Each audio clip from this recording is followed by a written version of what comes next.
Nouns number. আজকের এই ক্লাসে নাউন এবং নাম্বার নিয়ে আলোচনা করব। নাউন কাকে বলে অলরেডি তোমরা সবাই জানো। বাক্যে যে শব্দটির দ্বারা কোনো নাম বোঝায়, যে কোনো পার্সনের, প্লেসের বা যে কোনো বস্তুর বা আইডিয়ার বা কোয়ালিটির, তাকেই নাউন বলে।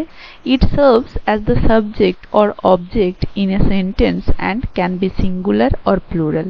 এই নাউন বাক্যে সাবজেক্ট হিসেবে বা অবজেক্ট হিসেবে কাজ করে এবং এটি সিঙ্গুলার বা প্লুরাল এই দুটো নাম্বারে থাকতে পারে। তাহলে নাউন হচ্ছে বাংলায় যাকে বিশেষ্য বলি, তার মানে যে শব্দের দ্বারা কোনো ব্যক্তি, বস্তু বা আইডিয়া, কোয়ালিটি এই সমস্ত কিছুর নাম বোঝাবে তাকেই নাউন বলবো। এটি কোনো সেন্টেন্সে সাবজেক্ট বা অবজেক্ট, কর্তা বা কর্ম দুই হিসেবেই ব্যবহৃত হয় এবং এটা সিঙ্গুলার হবে বা প্লুরাল মানে একবচন হবে বা বহুবচন। তাই আমরা এখানে নাম্বার বলেছি যে আজকে নাউনের নাম্বার নিয়ে আলোচনা করব। In grammar, numbers refer to the grammatical category that expresses count distinction. তাহলে গ্রামারে নাম্বার বলতে সেই গ্রামাটিক্যাল ক্যাটাগরিটা বোঝায় যেটার দ্বারা কোনো সংখ্যা বোঝাবে, সিঙ্গুলার বা plural. When one thing is spoken of, the noun is singular. যখন একটা বস্তুকে বোঝাবে বা তার বিষয়ে কথা বলবে তখন তাকে বলবো সিঙ্গুলার নাম্বার।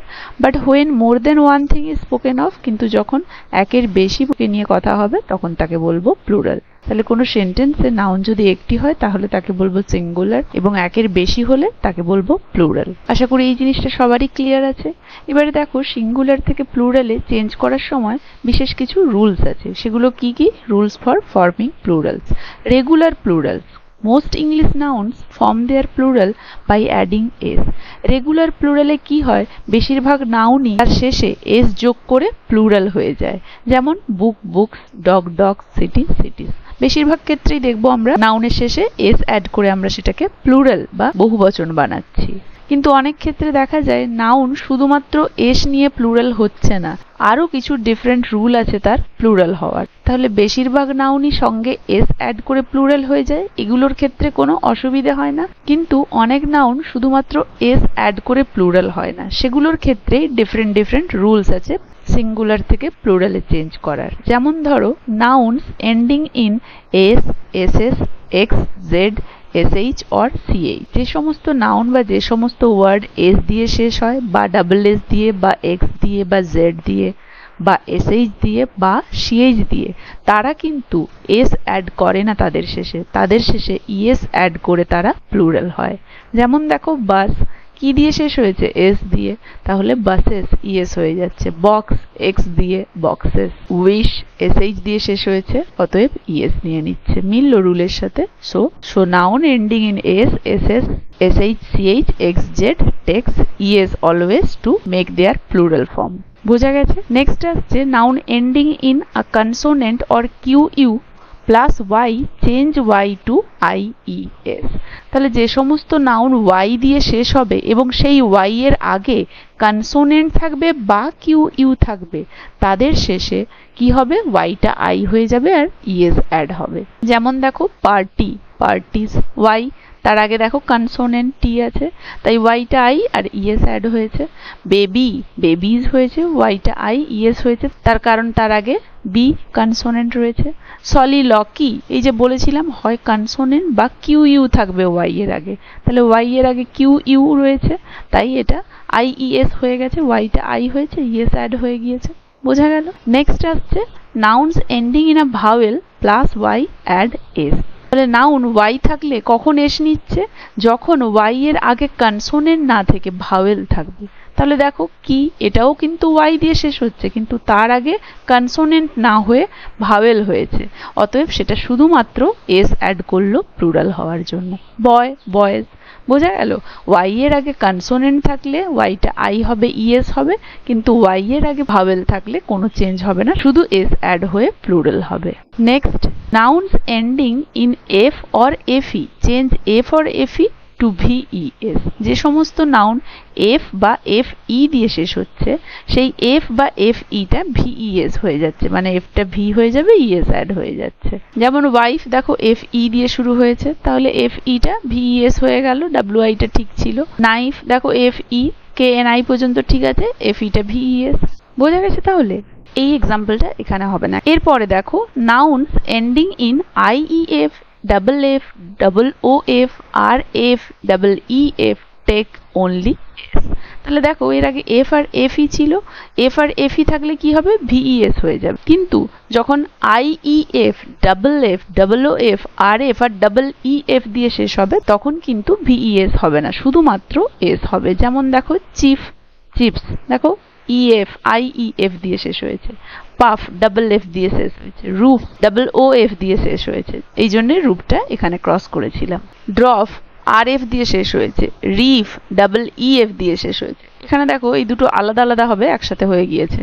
রুফটা রুফস আর রিফটা রিফস হবে। এখানে একটা গ্যাপ হতো, যাই হোক হয়নি। তো বোঝা গেল, দেখো এটা আইএফ দিয়ে, তারপরেরটা ডাবল এফ দিয়ে, তারপরেরটা ডাবল ও এফ দিয়ে, তারপরেরটা আর এফ দিয়ে, আর ডাবল ই এফ দিয়ে রিফ।